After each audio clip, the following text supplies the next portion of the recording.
হাই hello' দণ্ডবাদ, welcome back to my YouTube channel. তো আজি আকৌ আহিছোঁ আপোনালোকৰ মাজত নতুন এটা ভিডিঅ' লৈ। তো আজি আপোনালোকৰ কাৰণে এটা সুখবৰ লৈ আহিছোঁ, সকলোৰে কাৰণে যোনে যোনে চাকৰিৰ কাৰণে মাথা মাৰি আছে বা চাকৰি এটা লাগে, চাকৰি এটা বিচাৰি আছে, তেওঁলোকৰ কাৰণে এটা বহুত ডাঙৰ সুখবৰ লৈ আহিছোঁ।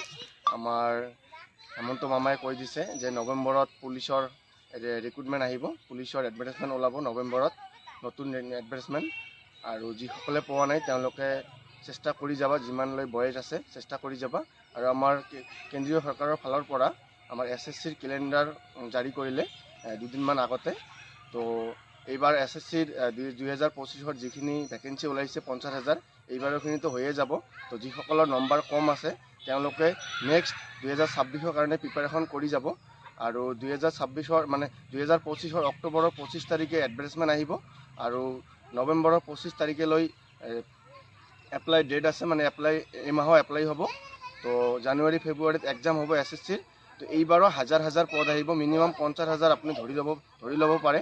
কাৰণ যোৱাবাৰ 24ত 46,000 পদ আহিছে আৰু এইবাৰো 53,000, আৰু যোৱাবাৰ অভিয়াছলি 50,000 আপ আহিব ভেকেঞ্চি। তো সকলোৰে কাৰণে এইটো এটা ডাঙৰ খবৰ, কাৰণ ইমান দিন আগতে কেলেণ্ডাৰ জাৰি কৰাটো বহুত ডাঙৰ কথা। কাৰণ আজিকালি জানে কি কম্পিটিশ্যন কিমান ডাঙৰ হৈ গৈছে, কম্পিটিশ্যন বহুত বেছি হৈ গৈছে।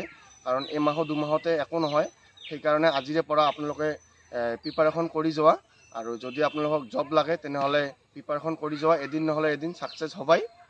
আৰু অকল SSC GD নহয়, MTS, দিল্লী পুলিচ, CGL, তো সকলোখিনিয়ে ৰিক্ৰুটমেণ্ট সকলোখিনিয়ে ওলাই দিছে, কেলেণ্ডাৰ জাৰি কৰি দিছে।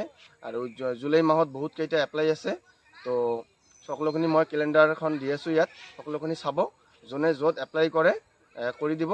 আৰু ভালকৈ প্ৰিপাৰেশ্যন কৰিলে এদিন নহয় এদিন সফলতা পাবই। তো চেষ্টাৰ অসাধ্য একো নাই, সেইটো কথা মনত ৰাখি চেষ্টা কৰি যোৱা, এদিন নহ'লে এদিন সফল হ'বা। আৰু এইবাৰ আপোনালোকে SSC GDত কোনে কোনে দিছে, কিমান নম্বৰ পাইছে কমেণ্ট কৰি জনাব। আৰু অতি সোনকালে এইবাৰ SSC GDৰ ৰিজাল্ট আহি আছে, মানে শ্বৰ্ট লিষ্ট ওলাব ফিজিকেলৰ কাৰণে। তো যিসকলৰ নম্বৰ ভাল আছে ৰানিং প্ৰেক্টিচ কৰি থাকা। তো বাই বাই, নেক্সট ভিডিঅ'ত আকৌ লগ পাম।